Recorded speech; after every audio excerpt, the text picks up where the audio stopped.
Seguimos escuchando al sabio Salomón en su testimonio después de haberse tomado unas vacaciones debajo del sol. Él nos cuenta la experiencia, sus vivencias, que como ya hemos comentado en los capítulos anteriores, no fueron buenas, sino que fueron desagradables, tristes, muy penosas. Y para que nosotros no cometamos el mismo error que él, el libro de Eclesiastés está puesto justamente para contrastar la sabiduría contra la insensatez. Como este capítulo, si ustedes se dan cuenta, tiene 29 versículos, y no me gustaría abusar del tiempo, y por otro lado tampoco me gustaría no profundizar lo suficiente para entender el sentido que Dios nos quiere entregar aquí. He dividido este sermón en dos partes y solamente llegaré hasta la mitad para dejar para el próximo sermón el resto de este capítulo que contrasta, repito, la sabiduría con la insensatez. Y aunque ya leíamos todos, invito para que tengan sus Biblias siempre abiertas allí en Eclesiastés capítulo 7 y leeré los primeros versículos donde en el capítulo 7 de Eclesiastés Salomón dice: mejor es la buena fama que el buen ungüento, y mejor el día de la muerte que el día del nacimiento. Mejor es ir a la casa del luto que a la casa del banquete, porque aquello es el fin de todos los hombres, y el que vive lo pondrá en su corazón. Mejor es el pesar que la risa, porque con la tristeza del rostro se enmendará el corazón. El corazón de los sabios está en la casa del luto, mas el corazón de los insensatos en la casa en que hay alegría. Mejor es oír la reprensión del sabio que la canción de los necios, porque la risa del necio es como el estrépito de los espinos debajo de la olla, y también esto es vanidad. Ciertamente la opresión hace entontecer al sabio, y las dádivas corrompen el corazón. Mejor es el fin del negocio que su principio. Mejor es el sufrido de espíritu que el altivo de espíritu. No te apresures en tu espíritu a enojarte, porque el enojo reposa en el seno de los necios. Nunca digas: ¿cuál es la causa de que los tiempos pasados fueron mejores que estos? Porque nunca de esto preguntarás con sabiduría. Buena es la ciencia con herencia y provechosa para los que ven el sol, porque escudo es la ciencia y escudo es el dinero, mas la sabiduría excede en que da vida a sus poseedores. Mira la obra de Dios, porque ¿quién podrá enderezar lo que Él torció? En el día del bien, goza del bien, y en el día de la adversidad, considera: Dios hizo tanto lo uno como lo otro, a fin de que el hombre nada halle después de Él. Padre, eres sabio, eres poderoso, eres bueno, eres misericordioso, eres clemente. Y gracias, Padre, porque nos das el privilegio de entregarnos tu palabra. Qué bendición más grande tenemos, Señor, en que tú nos hables a través de ella, nos aconsejes, nos reprendas, nos guíes, nos amonestes, nos alientes y nos fortalezcas a través de ella. Por eso queremos, Señor, escuchar tu palabra, queremos leer tu palabra, porque allí tú nos hablas a través de ella. Y Padre, no hay nada mejor, no hay mejor consejo, no hay nadie más sabio que tú, quien nos creaste y quien tiene todo el poder para hacer todo lo que quieres. Padre, a ti te honramos y te glorificamos en el nombre precioso de Jesús. Amén.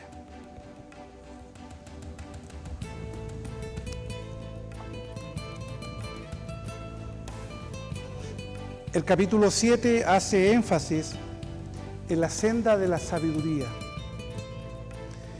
Leía un testimonio de una pequeñita de 6 años. A esa edad se sentía atraída por otro pequeñito que vivía en su barrio, también de edad similar. Ella salía por las tardes a andar en bicicleta, tratando de llamar la atención del niño, al que le gustaba, al que le atraía, pero se dolía porque encontraba que el niño no la tomaba ni en cuenta siquiera. Entonces, otra amiga de su edad, al conversar este tema, le aconsejó: mira, cuando vayas en tu bicicleta, busca un hoyo bien grande y cuando lo encuentres, te dejas caer en él. Y de seguro el niño vendrá a rescatarte. Miren ustedes el consejo. Afortunadamente, la niña inteligente no le hizo caso al consejo de su amiga. Esta ilustración nos sirve en el caso que debemos poner, pero mucha atención en distinguir muchas veces los consejos que recibimos. Cuando alguien nos aconseja, debemos poner mucha atención en el consejo que nos da. Y muchas veces también esto está ligado de quién nos está aconsejando. En este capítulo 7 de Eclesiastés, Salomón quiere darnos un significado para la vida en la sabiduría. E inicia justamente esta porción de su libro con consejos para vivir la vida debajo del sol. Y como dije al comienzo, Salomón se había tomado unas vacaciones debajo del sol, creyendo que lo iba a pasar muy bien. Nunca se pasará bien apartado del Señor. Nunca se podrá justificar tomándose esas vacaciones espirituales lejos de Dios. Y Salomón entendió, aun cuando tarde, esta enseñanza que quiere compartirnos hacia cada uno de nosotros. Por lo tanto, Él nos aconseja, aún, sin embargo, al no estar en el mejor momento de su vida espiritual. La lectura, y cuando uno interpreta allí sus consejos, requiere bastante meditación y, sobre todo, discernimiento espiritual. Cuando uno lee fuera de contexto, ¿a qué me refiero? Cuando lee un texto aislado, incluso un capítulo aislado, corro el riesgo de malinterpretar o sacar una interpretación errónea, incorrecta. Se pierde muchas veces el sentido que quiso el escritor darnos a través de ese texto. Y muchas veces nos da pie libre a nosotros buscar la interpretación que muchas veces queremos o deseamos escuchar o leer. O muchas veces también de acuerdo a nuestra conveniencia o a nuestros propios intereses. Cuando releía por enésima vez este capítulo 7, decía: si no hubiese leído los 6 anteriores, hubiese pensado que quien está escribiendo aquí es un hombre amargado, que lo único que está viendo todo plomo, todo gris, que dice, en vez de ir a un lugar donde hay fiesta y gozo, ándate a un lugar donde hay luto. Creo que a ninguno de nosotros nos gusta ir a lugares, a funerales o a velatorios. Y si tenemos que ir es por una obligación cristiana, de llorar con el que llora. Pero a nadie le gusta ir. Nadie va contento de decir, ¡ay, qué bueno! Bueno, salvo el hermano José, que por trabajo se alegra cuando muere alguien. Y eso uno hasta lo cuestiona porque se pone en el lugar de la otra persona y dice, pero una persona llora, se pone triste. Pero aquí Salomón está aparentemente amargado y diciendo, mira, en vez de pasarlo bien en una fiesta, ándate mejor a un funeral o a un velatorio. En vez de reír, llora. ¿Pero cómo? Por eso, si uno solamente toma esa porción e incluso lee solamente este capítulo, puede llegar a esa errónea conclusión. Porque aquí Salomón nos está diciendo, mire, amárguense, vivan siempre tristes y siempre viendo el vaso medio vacío. No. Él está hablando todo esto dentro de un contexto de sus vivencias y de dónde él aprendió y reflexionó. ¿Se acuerdan la semana pasada en la clase comentábamos sobre el hijo pródigo? ¿Dónde el hijo pródigo? ¿Qué momento, qué punto de inflexión ocurrió en su vida que lo hizo cambiar en 180 grados? No fue el vivir perdidamente en fiestas con amigos, malgastando todo su dinero. Donde él reflexionó y dijo, ¿cuántos jornaleros en casa de mi padre tienen abundancia de comida y yo aquí perezco de hambre?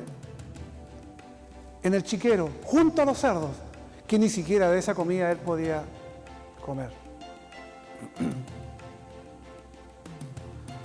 Sin embargo, en este capítulo 7 y en gran parte del libro de Eclesiastés, vemos a un Salomón no en su mejor vida, no en su mejor momento espiritual, pero sí estos consejos deben hacernos reflexionar y deben hacernos pensar en qué es lo realmente valioso de esta vida y sobre qué debemos apuntar y sobre qué debemos dedicar más tiempo y a qué debemos realmente buscar y desear. Y continúa, o comienza más bien el capítulo 7 desde mi partida. En Eclesiastés 7:1 dice, mejor es la buena fama que el buen ungüento, y mejor el día de la muerte que el día del nacimiento. ¿Ya partimos? Cuestionándonos un poco. Mejor es el día de la muerte que el día del nacimiento. Cuando por lo general la gente le tiene temor a la muerte. No desea que llegue ese momento. Y entre ver qué día es mejor, el día en que nacemos o el día en que morimos. Muchísimos dirían el día, por supuesto, en que nacemos. Pero aquí Salomón dice, mejor es el día de la muerte que el día del nacimiento. Pero habla primeramente del ungüento. En la cultura judía, la palabra ungüento hace referencia a un perfume de alto valor y precio. El ungüento tenía un precio muy elevado. Muy poca gente podía aspirar a tenerlo. En Proverbios 22:1, el mismo Salomón lo expresó de la siguiente forma: de más estima es el buen nombre que las muchas riquezas. El prestigio está relacionado con el día de la muerte. Y alguien con respecto a esto dijo que el ser humano tiene 3 nombres. El que nos ponen cuando nacemos. Segundo, el nombre con el que reconoce la gente.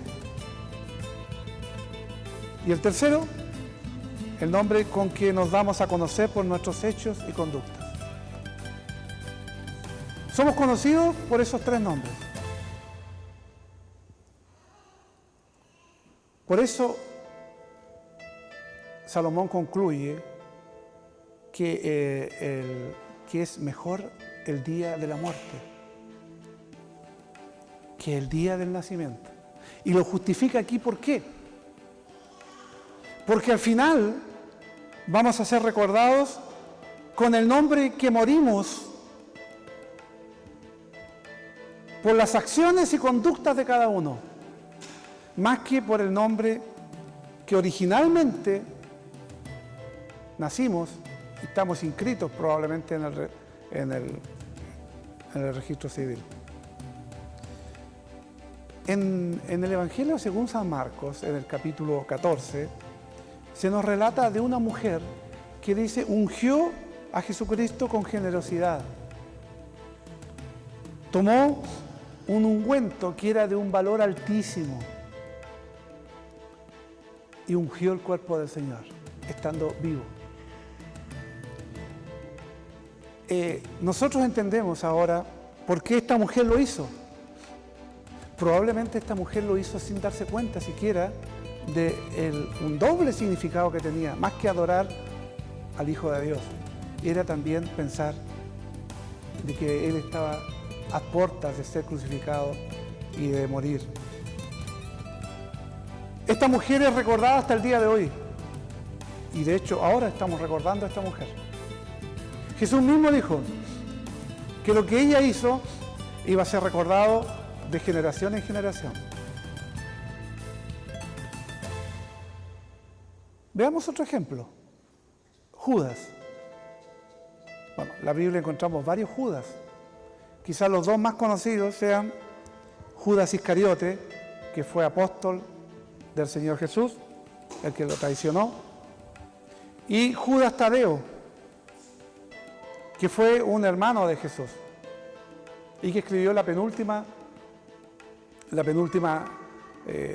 libro, la penúltima carta de la Biblia, que está antes de Apocalipsis, Judas. Pero centrémonos en Judas Iscariote. Primero, difícilmente alguien le pondría a un hijo recién nacido Judas Iscariote. Difícilmente lo haría. Pero Judas fue su primer nombre, el que recibió al nacer, Judas Iscariote. Su segundo nombre era con el que fue conocido en vida, especialmente en los tiempos de Jesús. Fue un administrador, fue un tesorero, era el encargado del dinero del grupo. Sin embargo, después de su muerte y debido a su traición, ¿cómo es recordado él? Más que como Judas, más que como el tesorero, es recordado como el hijo de perdición. Por casi 2000 años ya, y aún permanecerá por la eternidad. Por esta razón, el predicador Salomón, en este libro de Eclesiastés, en el capítulo 7, en el versículo 1 especialmente, afirma que la sabiduría nos ayuda a dejar un buen nombre y legado después de nuestro breve viaje debajo del sol. Y continúo, Eclesiastés capítulo 7, versículos 2 y 3. Dice Salomón, mejor es ir a la casa del luto que a la casa del banquete, porque aquello es el fin de todos los hombres, y el que vive lo pondrá en su corazón. Mejor es el pesar que la risa, porque con la tristeza del rostro se enmendará el corazón. Este es uno de los textos que yo les mencionaba al comienzo, que si uno no lo lee en su contexto, tendería a tener un concepto equivocado de lo que es el Evangelio en sí. Entonces le daríamos el gusto a mucha gente que dice que el Evangelio es para gente amargada, es para gente aburrida. El ser evangélico para mucha gente significa, aparte de haber sido gente muy mala, entre comillas, al final somos todos pecadores, somos todos malos, pero en el Evangelio, según ellos, no se pasa bien. Y porque muchas veces también nosotros mismos damos pie a que la gente piense así. Pero muchos quizás en base a esto mismo, a este texto aislado, pudieran llegar a pensar que seguir el Evangelio es lo peor que nos pudiera ocurrir.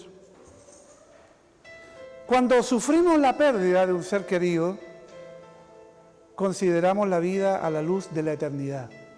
Ya la vida tiene otra perspectiva. Cuando hemos estado a punto de morir o cuando hemos estado en una situación extrema, es cuando tenemos una mayor visión y una perspectiva diferente a lo que es la eternidad y es la muerte. Antes de iniciar este servicio conversaba con el vecino que fue operado y él decía, gracias a Dios llegué en el momento preciso.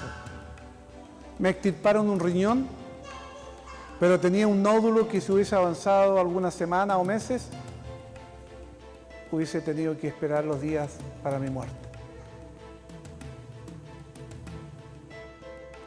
La perspectiva de él probablemente sea diferente a la de días antes de haber ido al médico y haber tenido ese diagnóstico y haber sido operado. Y ante eso denotamos nuestra fragilidad, nuestra temporalidad aquí en la vida, nuestro paso fugaz aquí en la vida. Ahora, ¿por qué en el lugar de luto se puede ser más sabio que en el lugar de fiesta y de alegría? Es lo que tenemos que entender del por qué Salomón usa esa expresión. Mejor es un rostro triste que un rostro alegre. Cuando los psicólogos y todos los entendidos, sobre todo en lo que tiene que ver con la emoción, dicen que un rostro alegre ayuda a nuestra salud, a nuestro vivir, un estado de mejor incluso salud. Pero aquí Salomón está diciendo que eso no es así. Pero eso lo está viendo en el sentido de que él creyó de que su vida solamente tendría sentido en pasarlo bien. Y no tuvo tiempo para reflexionar y para meditar en lo frágil que era su paso por este mundo. Porque todo era fiesta, todo era alegría. Todo lo que deseaba, lo tenía. Por eso, él decía que en el lugar de luto, que en un funeral, rodeado de dolor, nos sirve mucho más para evaluarnos, para evaluar nuestras metas, nuestros valores, nuestras creencias, nuestra fe, el propósito que tenemos aquí en la vida. Por eso es mejor estar, dice, en la casa del luto o del lamento que en la casa de celebración y del banquete. Donde uno obtiene mejor oportunidad para reflexionar sobre la vida, sobre la fe, sobre lo que nos va a llegar más temprano que tarde, que es la muerte, es precisamente en un funeral más que en una fiesta. En una fiesta esos temas no se van a conversar. Todo es jolgorio, todo es alegría. Y si alguien viene con un tema así, lo van a rechazar inmediatamente. En ese contexto es el que Salomón hace ver que para evaluarnos, para reflexionar, para pensar en dónde estamos, hacia dónde vamos y evaluar nuestra vida, es mejor cuando se está en un lugar donde hay un cuadro plástico, un ataúd, es un cuadro plástico de lo que es la fragilidad de la vida, de lo pasajeros y de lo circunstancial que es nuestro paso. Y no una fiesta, donde entre comillas todo es alegría y no hay tristeza. Pero ¿a qué nos quiere llevar aquí Salomón? Hay otro tipo de tristeza y dolor. La Biblia enseña que hay una tristeza santa que produce arrepentimiento en nuestra vida. Es lo que nos ayuda a reconocer nuestra fragilidad, pero también nuestra debilidad y nuestra necesidad de un Salvador. Es cuando en esa reflexión nos damos cuenta de que somos pecadores, de que un día tendremos que rendir cuentas ante Dios. Y esa situación nos hace reflexionar y nos debe llevar, si Dios toca nuestro corazón con su Santo Espíritu, a arrepentirnos, a un dolor profundo en nuestro corazón por haber ofendido o estar ofendiendo o estar pecando contra Dios. Y entonces, ante esa situación, nos vemos frágiles, necesitados de que alguien nos tienda una mano. Y allí vemos por fe la mano extendida de Jesús que nos dice: venid a mí, todos los que estáis trabajados y cargados, que yo os haré descansar. Nos hace ver la necesidad de un Salvador que enfrente y que enfrentemos nuestros problemas, nuestros errores, que nos hace responsables de nuestros errores y de nuestros pecados.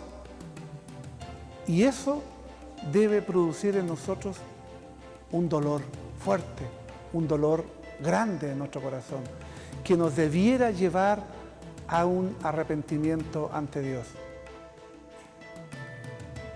El Señor Jesús dice que es feliz y dichoso, es que es bienaventurado, es la expresión que Él usa.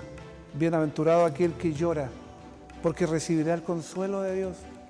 Porque en el estado de dolor, en el estado de tristeza, es cuando afloran, miren, no solamente, y que a mí me ha llamado mucho la atención, los grandes artistas, cuando ellos tienen que crear cosas, crear letras, canciones, libros, pinturas, películas, etcétera, etcétera.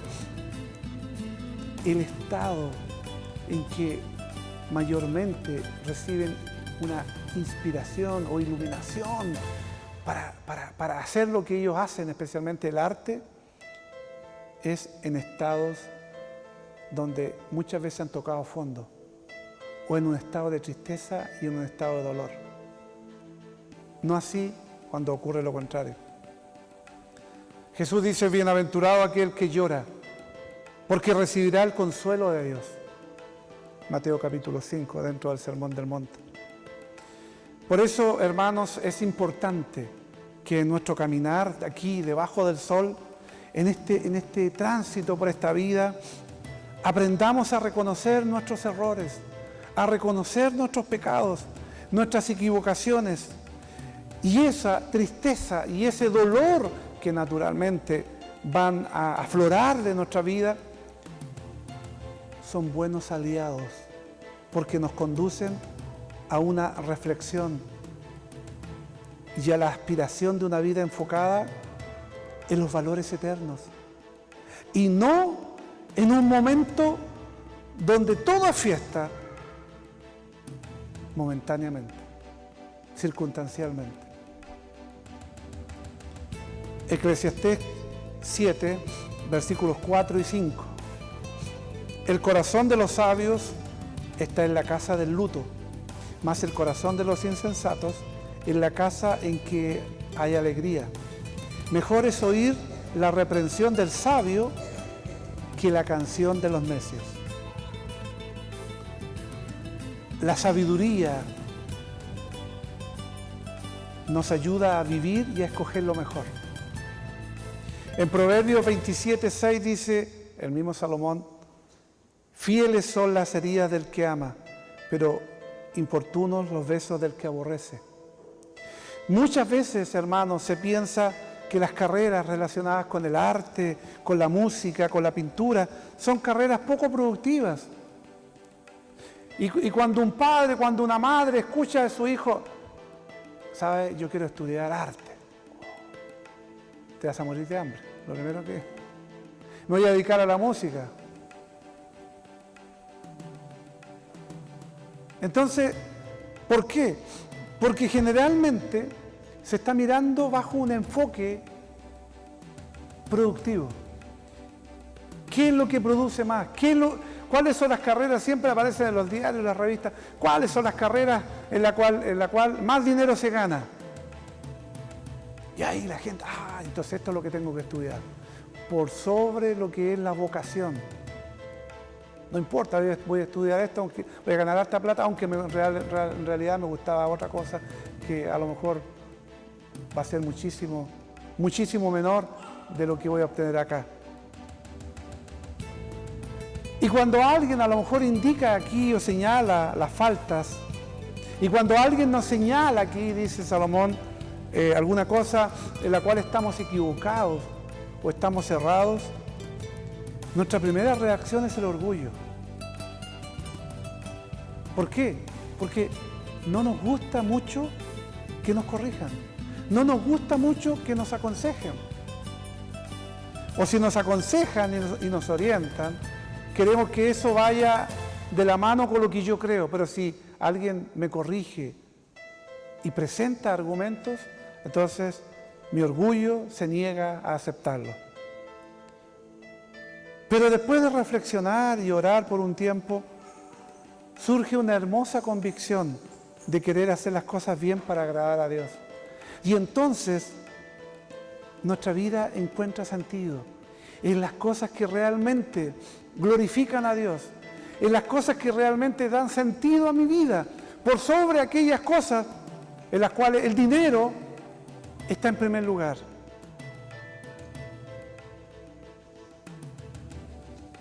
Cuando alguien está trabajando en algo que le gusta, es muy diferente trabajar en algo que me desagrada y que no es de mi agrado. La vocación muchas veces va en desmedro de lo que se malentiende por carreras exitosas y donde vas a tener más oportunidades y vas a ganar más dinero. El dinero por sobre la sabiduría. Es lo que Salomón aquí esboza. Y él mismo dijo que el principio de la sabiduría es el temor de Dios. No es el temor a Dios. No es el que tengamos terror a Dios. Es entender que necesito cada día sabiduría de Dios. Esta medida reprende siempre para bien. Y cuando veo a la luz de la Escritura que ésta me amonesta, que ésta me corrige, debo tener la humildad para aceptarla. Y cuando usa a otra persona con ese propósito, debo dar gracias a Dios porque en su amor y en su misericordia está usando a otra persona para corregir mi mal actuar, mi mal andar, por sobre mi orgullo, del cual señala quién es esta persona que me va a corregir. No tiene derecho y no lo voy a aceptar. Eclesiastés 7, versículo 6. Porque la risa del necio es como el estrépito de los espinos debajo de la olla, y también esto es vanidad. Y aquí se compara la risa del necio. Ojo, no está diciendo que el reír sea malo. Porque, repito, tendríamos un concepto otra vez errado de Salomón, como una persona amargada que ni siquiera acepta que la gente se ría. Aquí está comparando a la risa del necio, que es semejante, dice, al crepitar que producen los espinos cuando se queman en el fuego debajo de una olla. Bueno, hoy día, con toda la tecnología, en muy pocos hogares se cocina, por ejemplo, a leña. Pero en ese tiempo era cotidiano. Y por eso hago esta comparación y esta introducción para que entendamos qué es lo que quiere aquí Salomón decir. La risa del necio, es semejante al crepitar que producen los espinos cuando se queman en el fuego debajo de la olla. La risa allí está mirada desde el punto de vista que impide a la persona enfrentar su realidad con sinceridad. Porque la risa muchas veces puede ser una máscara para ocultar realmente lo que hay dentro de su corazón. Y no es precisamente alegría, sino que muchas veces tristeza. O muchas veces a través de esa risa quiere borrar todo un dolor o una tristeza que haya en su vida.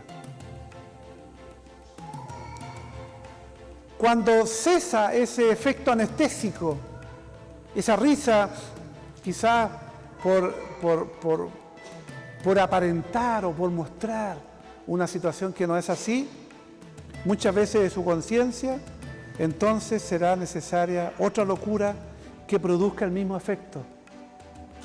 Y es finalmente una droga, que como dice aquí el mismo Salomón, entontece, usa una palabra, entontece, entorpece, es la idea,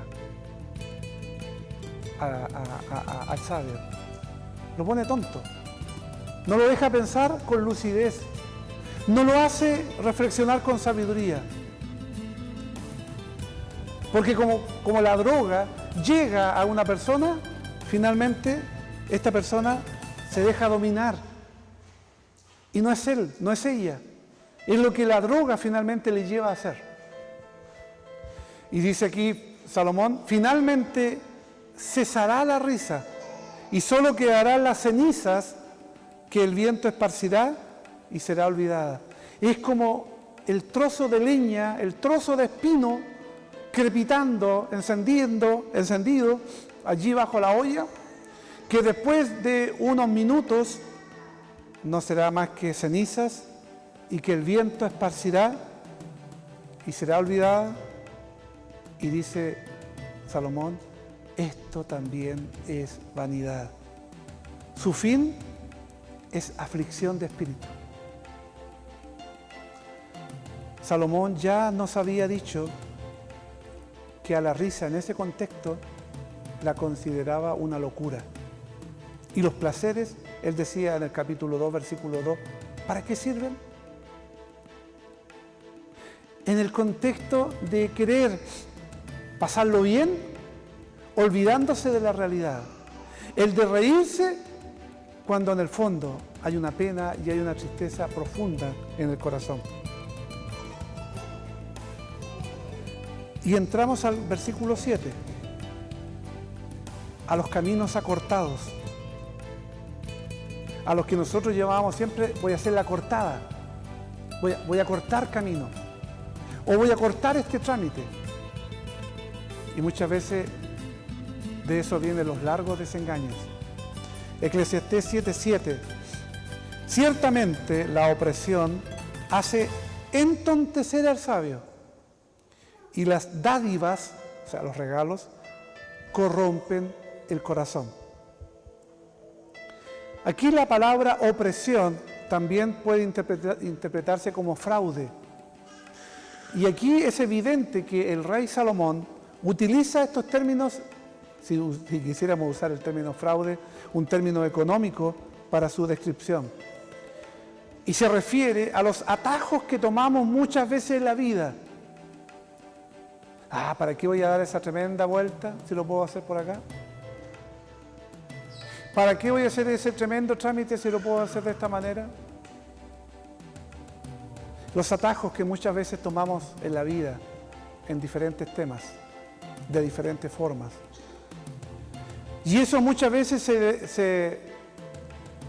ocurren debido a que somos impacientes, que no queremos esperar muchas veces los procesos naturales o lógicos de los hechos o acontecimientos.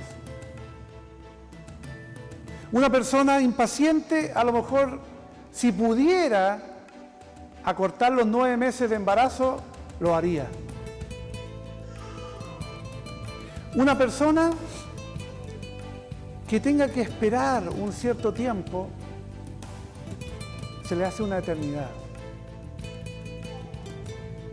No quiere esperar los tiempos de Dios o los tiempos que están estipulados para que ese proceso natural biológico o emocional, viva el tiempo debido. Porque estamos en la cultura del ya, del inmediato, del tiro, del momento, del ahora, ya. Y muchas veces en esas circunstancias, en esas vivencias, tomamos el camino más corto.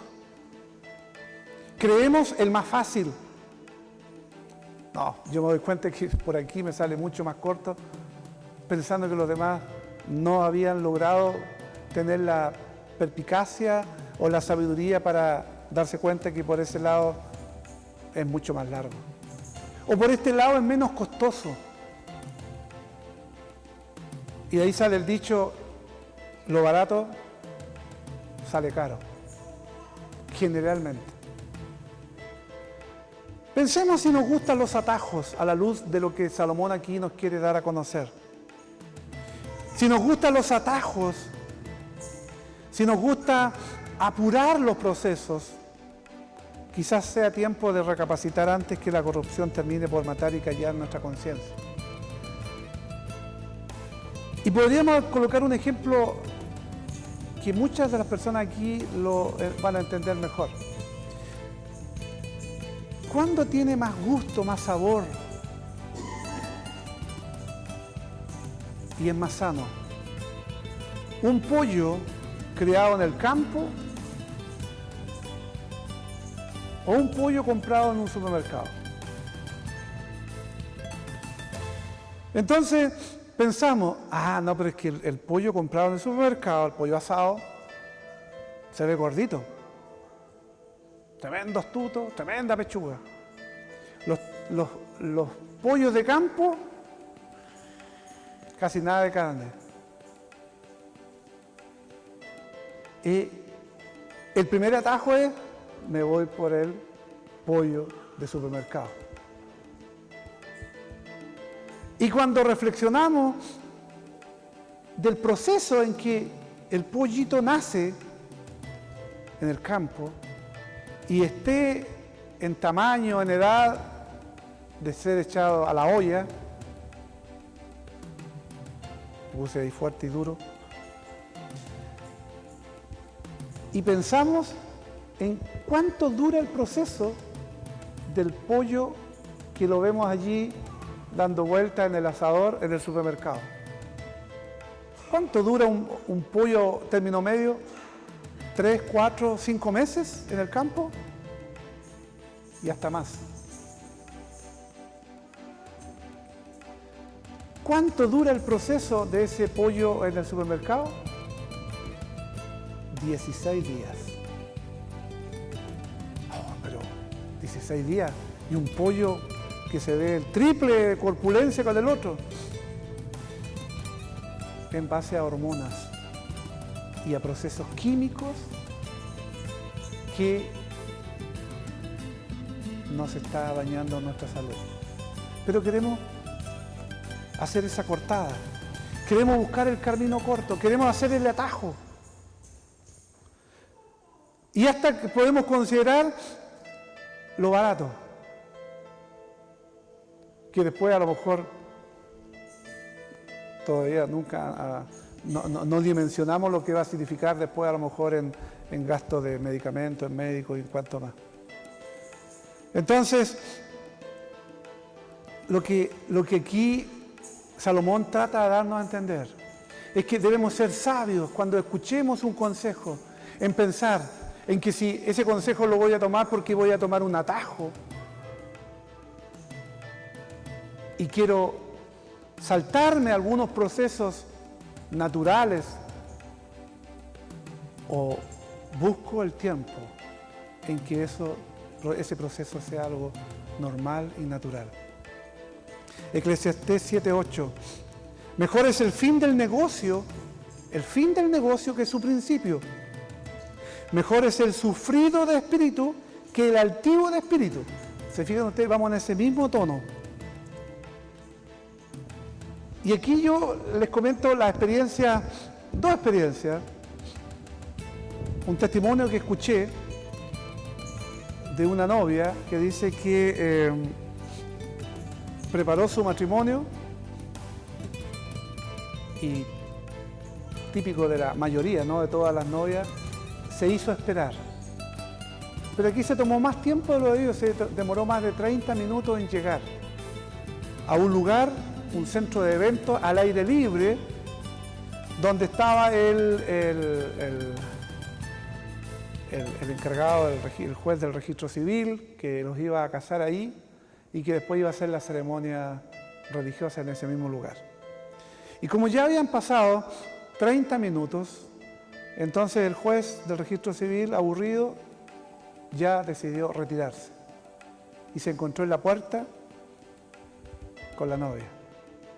Volvió. La ceremonia se había hecho, dice esta persona, al aire libre, porque estaba iniciándose la primavera y se esperaba para ese día que hubiera un día cálido y hermoso.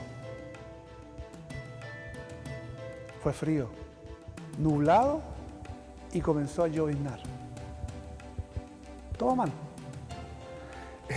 Me contaba que el abuelito del novio tuvieron que llevarlo al hospital apenas terminado la ceremonia y le dio pulmonía.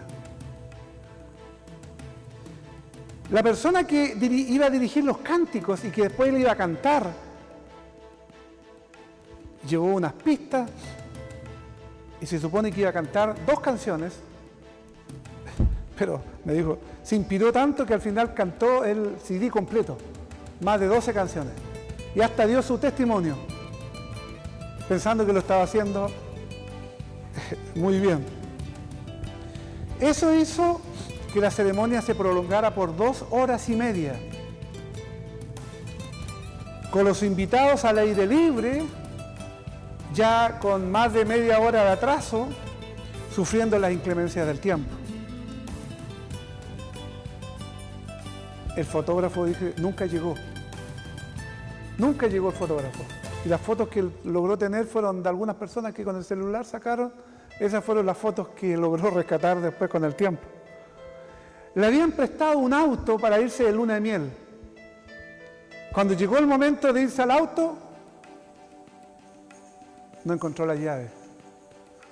El dueño del auto se había ido, pero se le había olvidado dejarle las llaves. Todo fue un desastre. Cuando uno le recuerda ese día, prácticamente no rescató nada bueno. Todo fue una tras otro, un problema tras otro, un problema tras otro.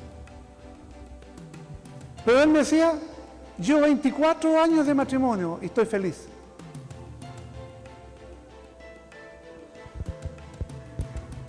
Otra historia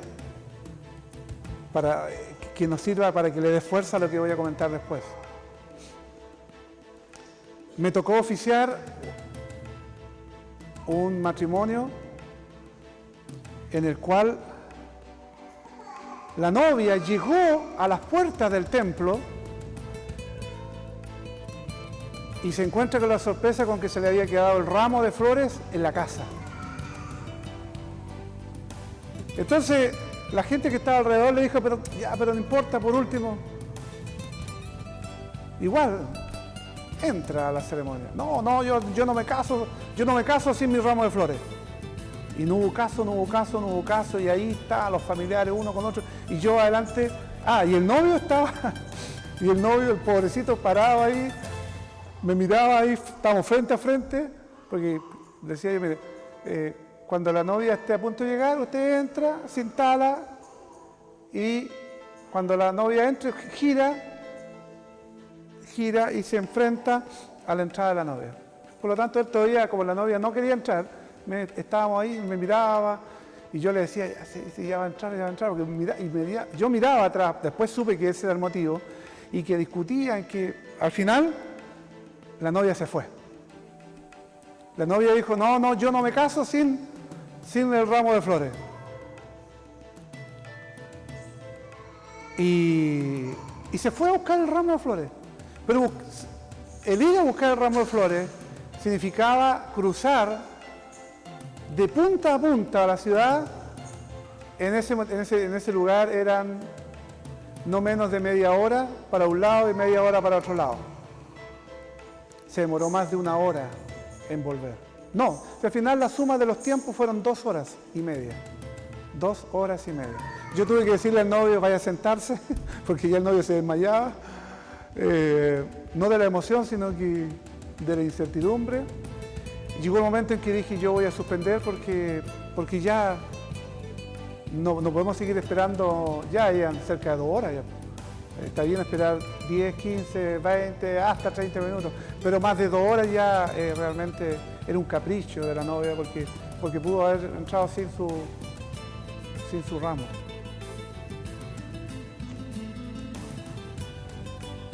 Creo que en la semana se separaron.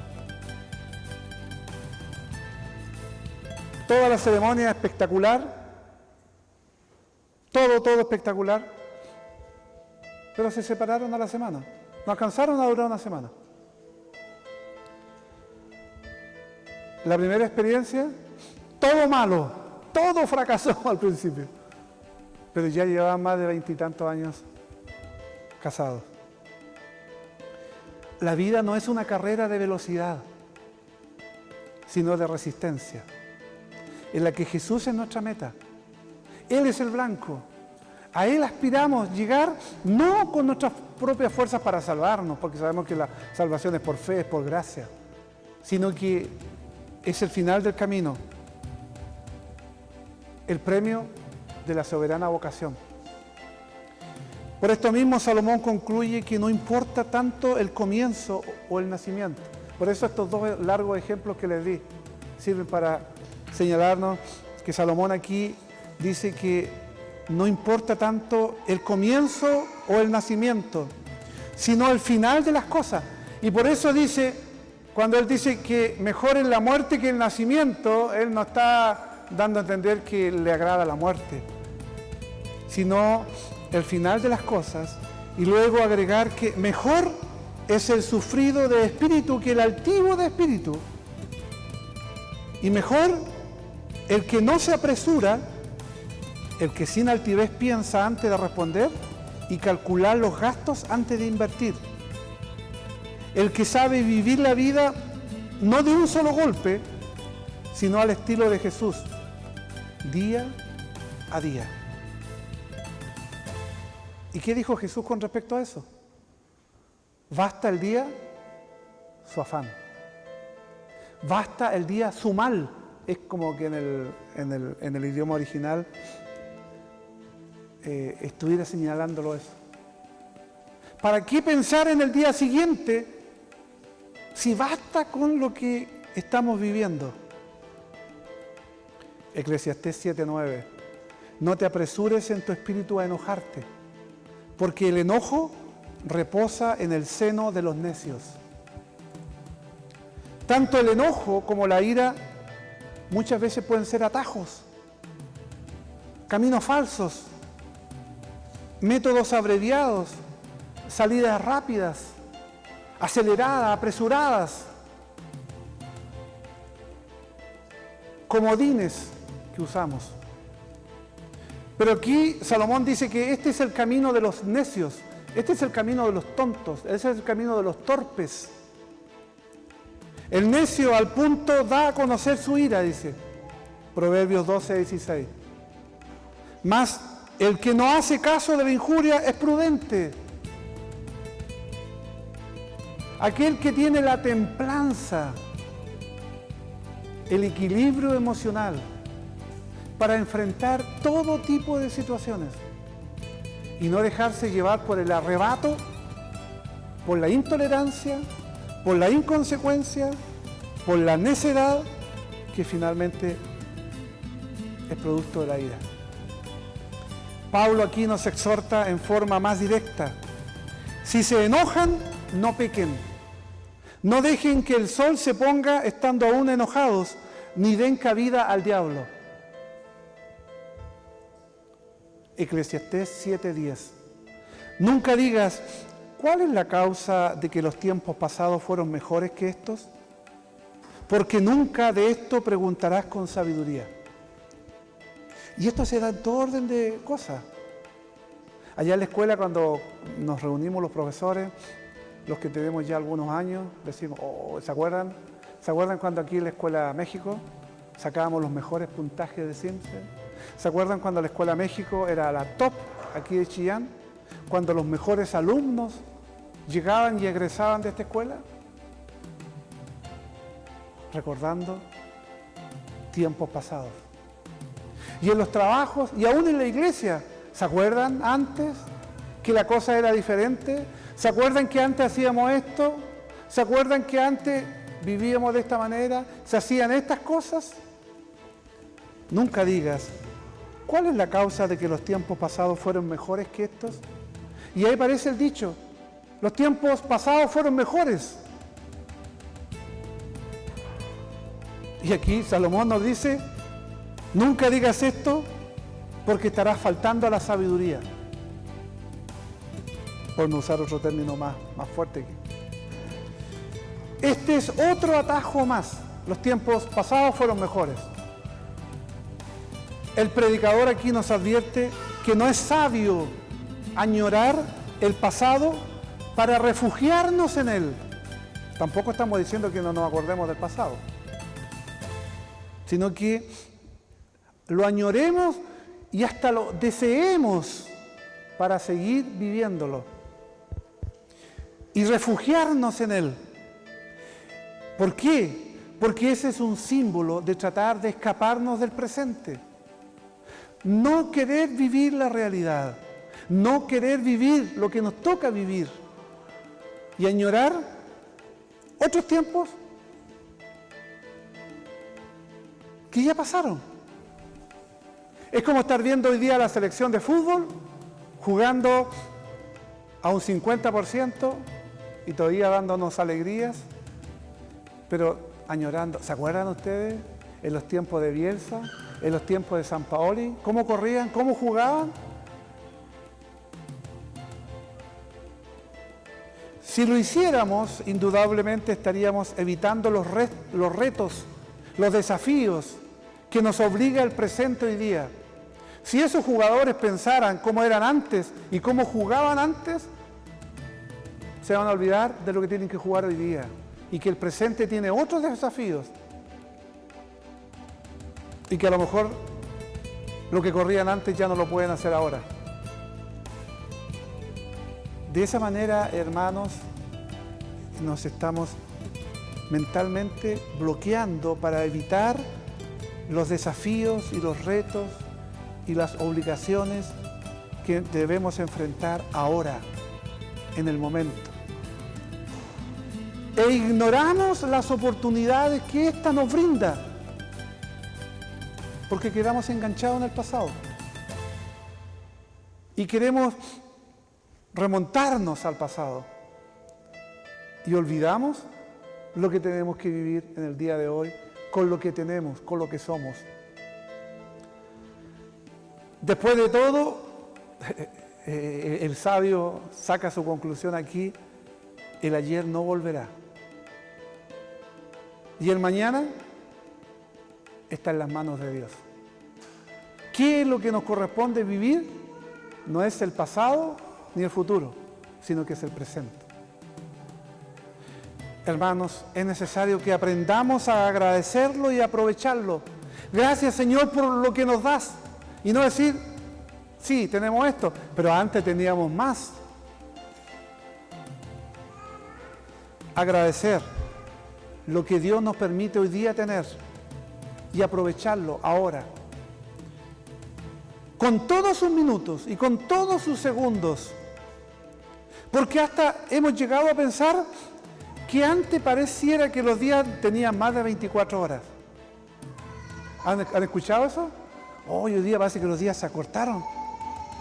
Porque no me di ni cuenta y ya llegó la noche. Antes los días eran eternos, largos, y pareciera que los minutos eran contados, los segundos, cada segundo era contado como en cámara lenta.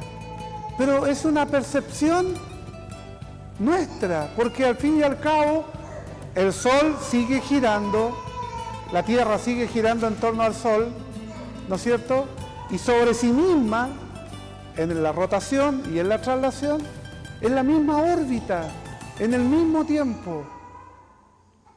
Pero pareciera que los tiempos de antes eran mucho más largos y se disfrutaban mejor. Por eso, hermanos, lo que hoy día nos corresponda vivir, cada minuto, cada segundo, cada hora, debemos aprovecharla y debemos dar gracias a Dios por lo que Él nos da. Por tanto, no es sabio preguntarnos, ¿cuál es la causa que los tiempos pasados fueron mejores? Salomón dice, es falta de sabiduría y es necedad preguntarnos de esa manera. Eclesiastés 7, versículos 11 y 12, para ir ya finalizando. Buena es la ciencia con herencia y provechosa para los que ven el sol. Porque escudo es la ciencia y escudo es el dinero, mas la sabiduría excede en que da vida a sus poseedores. Y aquí Salomón nos dice, ¿podemos ponernos a la sombra de la sabiduría o a la sombra del dinero? Pero la sabiduría, por sobre el dinero, tiene una ventaja. La sabiduría es la que da vida a quien la posee. Tendemos naturalmente a proteger a nuestros hijos pensando en lo que le vamos a dejar al futuro. Y trabajamos, nos esforzamos, tal como estudiamos en la mañana, en lo que era la mayordomía de trabajar, ahorrar y dar. En torno a esos tres verbos estuvimos trabajando en la mañana. Y en ahorrar muchas veces pensamos también para lo que pudiera venir de manera inesperada, alguna enfermedad, alguna situación en la cual tengamos que recurrir a algunos ahorros. Y el dar es parte de la generosidad del cristiano, siempre tener la disposición de más dar que recibir. Más bienaventurados dar que recibir, decía el Señor. Y entonces tendemos a proteger a nuestros hijos pensando en lo que vamos a dejarle a futuro. El dinero proporciona naturalmente un respaldo económico.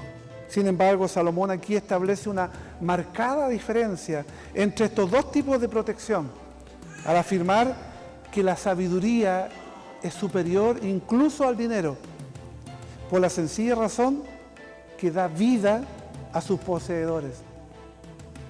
La sabiduría da vida, da sentido, esa es la idea.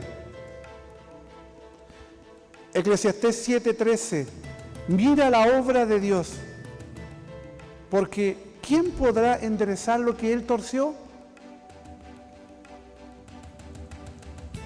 Salomón dice que el ser humano tiene un problema. Y no es que Él haya descubierto la rueda. Hasta el día de hoy decimos lo mismo. El ser humano tiene un grave problema. Y todos, tanto a nivel político, a nivel religioso y otras ciencias más, han tratado de encontrar el kit del problema. Entonces algunos políticos dicen, no, este problema del ser humano se llama lucha de clases. El psicólogo dice que el problema es el medio ambiente en donde está inserto el hombre, que hace que sea bueno o que sea malo. ¿Qué dice la palabra de Dios con respecto a eso? No es que nacemos buenos y que después en el medio ambiente nos corrompemos y nos ponemos pecadores. No es que nacemos y querramos inmediatamente ponernos en un bando o en otro en esta lucha de clases, en este gallito. ¿Quién es superior a otro? La Biblia dice que nacemos pecadores y que el pecado no se adquiere en este mundo, en nuestro entorno, sino que nacemos pecadores. Y el problema radica en nuestro corazón, en nuestra naturaleza pecadora. Ahí está el grave problema, que la ciencia, los políticos y muchos más han tratado de descifrar o encontrar la solución. Lo que sí, todos ponemos la raya para la suma en creer que el ser humano tiene un problema. Y Salomón dice, mira la obra de Dios. Mírala, obsérvala. Porque lo que Dios ha torcido, ¿quién lo puede enderezar? Para eso no son suficientes los atajos, de los cuales hemos estado hablando gran parte de este sermón. Para eso se requiere sabiduría, para enfrentar la vida y dejarles una herencia segura a nuestros hijos, que más que desde el punto de vista económico, es de la formación, es de la sabiduría, es de Dios. La mejor herencia que podemos dejarle a nuestros hijos es Dios. Por eso es importante que los padres traigan a sus hijos, que los abuelos traigan a sus nietos, para que le dejen desde ya esa mejor herencia. Y es mejor escuchar el llanto o la risa de los niños que no escucharla. Y que se queden en sus casas, porque piensan que a lo mejor el que está aquí adelante o a la gente le va a molestar porque se ríen, o porque muchas veces lloran, porque naturalmente es así. Pero tenerlos aquí es comenzarle a dar la mejor herencia. ¿Qué sacamos con darle la mejor educación? El mundo tiene ese concepto. La mejor herencia que podemos dejarle a nuestros hijos es una buena educación. ¿Y de qué me sirve tener a mí un profesional que gane todo el oro del mundo si cuando se muera su alma se perderá en el infierno? Entonces, miremos la experiencia de Salomón y miremos lo que el concepto que tenía al comienzo, en que todo era para él fiesta, lujos y riquezas. Y al final Salomón dijo, todo eso es vanidad de vanidades, nada sirve, nada sirve. ¿Quién puede enderezar lo que Dios ha torcido? Para eso no son suficientes los atajos. Se requiere la sabiduría para enfrentar la vida y dejarle una herencia segura a nuestros hijos. La mejor herencia, repito, es la palabra de Dios. Es tenerlos aquí en la iglesia, para que después aquí conozcan el Evangelio, para que aquí ellos se apropien de estas verdades. No de las personas que estamos acá, que estamos llenos de errores y falencias. Por eso que debemos venir aquí por Dios. Y a quien cantamos y adoramos y servimos y de quien hablamos es de Dios, no de nosotros. Nosotros debemos servir al Señor. Dios determina todo y nos advierte que la religiosidad, con esta falsa espiritualidad, no es el camino para encontrar propósito. No encontramos satisfacción en ese tipo de cosas, en solamente ritualismos y religiosidad vana, falsa, vacía. No es eso lo que Dios quiere cuando llegamos a la casa del Señor, sino que encontremos satisfacción cuando cantamos y adoramos, aunque no tengamos la mejor voz. Pero cantamos con el corazón a nuestro Dios y nos sentimos contentos y felices cuando escuchamos y compartimos la palabra. Y si es con los hijos es muchísimo mejor. No hay mejor herencia. Repito, en la sabiduría de Salomón, la sabiduría de Dios versus el dinero. ¿Cuál sombra es mejor? ¿Cuál sombra cobija mejor? Es necesario hallar la verdadera sabiduría basada en el temor de Dios. El mismo Salomón lo había dicho. Y como conclusión de este sermón, en primer lugar, la sabiduría de Dios es más alta que nosotros. Por lo tanto, no le digamos a Dios lo que debe hacer Él con nosotros. Y dobleguémonos ante su sabiduría y ante su poder. porque a través de su palabra Él habla a nuestro corazón y nos enseña que hallamos el camino de la vida y seguridad cuando de todo corazón ponemos nuestra confianza en Jesús, que es la fuente de sabiduría que proviene de Dios. Esa es la primera conclusión que debemos nosotros considerar. Y la segunda y última es: pidamos a Dios nos libre de esta falsa religiosidad, que nos ayude a dejar como herencia no solamente a nuestra familia, sino también a nuestra comunidad, la sabiduría de Dios que permite comprender la vida, que entendamos el por qué estamos aquí en esta vida, del propósito que Dios tiene en cada uno de nosotros al ponernos aquí en este lugar, que no fue cosa nuestra, sino fue la sabiduría y la voluntad de Dios y su soberanía que permitió todo eso. Que Él nos dé esa sabiduría para entender estas verdades y que nos permita comprender la vida plena, no a medias, sino que plena como el Señor quiere, y que la disfrutemos y tengamos el pleno conocimiento que esa sabiduría proviene de Él y que es para nuestro bien y es para que no cometamos los errores que Salomón lo hizo y que perdió gran parte de su vida teniéndolo aparentemente todo y no teniendo nada, teniendo todas las riquezas habidas y por haber, pero siendo el hombre más pobre espiritualmente. Que la riqueza espiritual de la sabiduría de Dios nos llene, nos colme, empape nuestra vida para gloria de Dios. Amén. Vanidad de vanidades, todo es vanidad. Nos lleva junto al rey Salomón a un viaje a través de su vida y nos comenta que no fue interesante ni exitosa. ¡Qué ironía! El rey de Israel, el hombre más sabio, más rico y más poderoso del mundo, se tomó unas vacaciones debajo del sol, alejado de Dios, y concluye en este libro de Eclesiastés que todo lo que vivió sí fue vanidad, inútil, vacío y sin significado alguno.